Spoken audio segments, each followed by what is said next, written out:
And we'll start with the Daily Express. Get a grip and fast. Labour is doing nothing to stop the boats. Front page of the Daily Express there. They're from Shadow Home Secretary James Cleverly saying that Keir Starmer has to get a grip of the small boats crisis. We're talking about 703 migrants arriving in one day.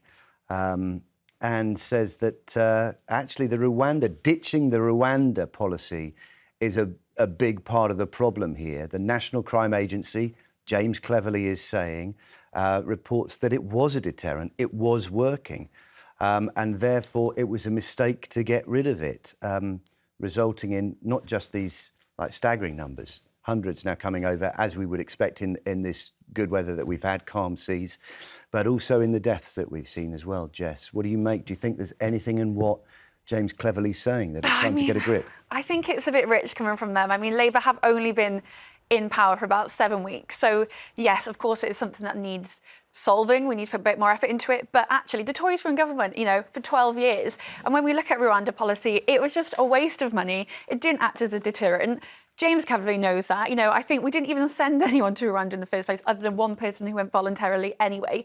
So actually, I would say that what we're seeing is the aftermath of the Tory government. So I think it's rich from him coming out and saying this, to be honest. We say they've only been in power since July the 4th, but that's a long time to work out what you're going to do. And changes can be made quickly. They can be made, but it's such a huge issue. It isn't going to be solved in 7 weeks. We haven't got the funds. We need to be looking at the funds. I mean, we've seen, 320 million wasted on Rwanda deal. That could have been being pumped into actually stopping the boats from coming over, tackling the gangs, putting safe routes in place. So I think, again, it's coming out, trying to blame Labour. I'm not saying they're perfect at all. They've got a lot to do, but trying to blame Labour for 12 years of failed Tory government. Krista? Well, I wasn't a fan of the Rwanda plan because I thought it was quite performative, but I didn't realise that the National Crime Agency had actually said that it was working as a deterrent. And I wonder whether some of this is performative. James Cleverly wants to be Tory leader. He is posturing to the Tory membership, who will be, very passionate about this issue.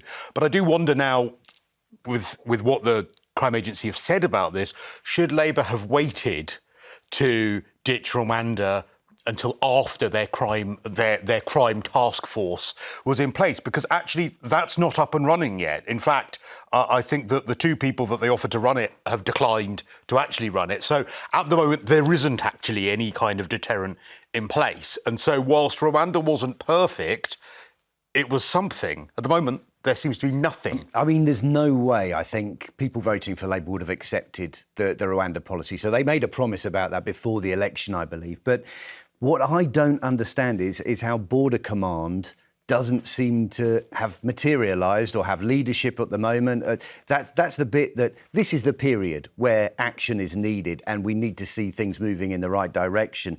But it says that the first choice, Neil Basu, Labour's first choice to lead Border Command, publicly rejected the role. That feels like a slapdown, doesn't it, very early on, when people need to feel that we're travelling in the right direction. I also wonder whether that just shows a lack of faith in the plan, whether you'll be chasing your tail, trying to break the gangs that are doing this. My fear is there'll always be another gang that will come up that will encourage people or assist people or take advantage of people, in fact, of the criminality of having people get across. So I think a stronger deterrent is needed. The problem is what? And it's not an easy problem to solve. I know Reform during the election was saying, well, look, we'll send in the Navy to turn back the boats. In actual fact, that was tried by the Tory party 3 or 4 years ago, and the Navy refused and said that they wouldn't do it. So even those with the harshest rhetoric don't have a solution that is actually workable. Very interesting to see. The other one piping up is Robert Jenrick. So there we have